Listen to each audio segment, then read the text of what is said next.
Se você não tem um coletivo forte, você pode ter quem for, mano. Você pode ter o Lamine Yamal na sua ponta esquerda. O cara não vai conseguir jogar. Você pode ter o Lewandowski na centroavância e o cara não vai receber uma bola, não vai conseguir fazer o gol. E se olha, você pode ter um Bruno Zapelli. Se você tem um coletivo fraco, o Bruno Zapelli não vai conseguir jogar.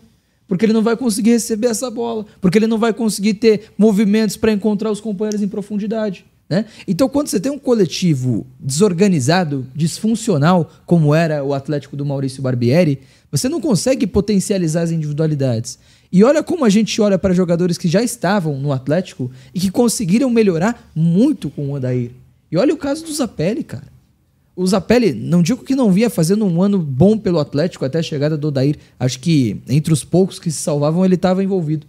Agora, quando chega o Odair, e principalmente quando ele passa a jogar passos atrás, ele passa a ser um jogador de muita qualidade, de muito protagonismo nesse time do Atlético. Agora, a gente já comentou o caso do Leozinho. O Leozinho estava aqui, gente. O Leozinho estava jogando com o Barbieri, eu estava treinando pelo menos com o Barbieri. E o Leozinho começa a ser um cara tão importante a nível de ser titular do Atlético. E se olha para outros jogadores, e eu queria falar do Arthur Dias.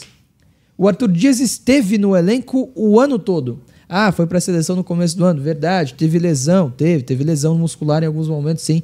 Mas ele estava com possibilidade de ser relacionado. Inclusive, a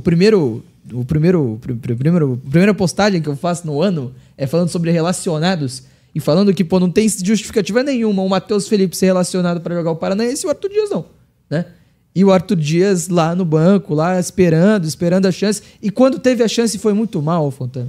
Quando ele tem a chance, o Odair fala disso, que ele erra, que ele chora muito, que ele repensou muita coisa, que trabalhou e que agora ele tem o nível que ele tem.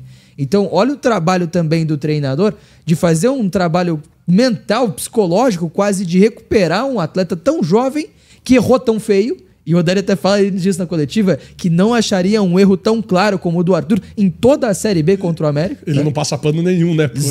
Zero pano. E olha como ele conseguiu recuperar o Arthur e ter um Arthur Dias de tanta qualidade. Me impressiona cada vez mais quanto joga o Arthur, né?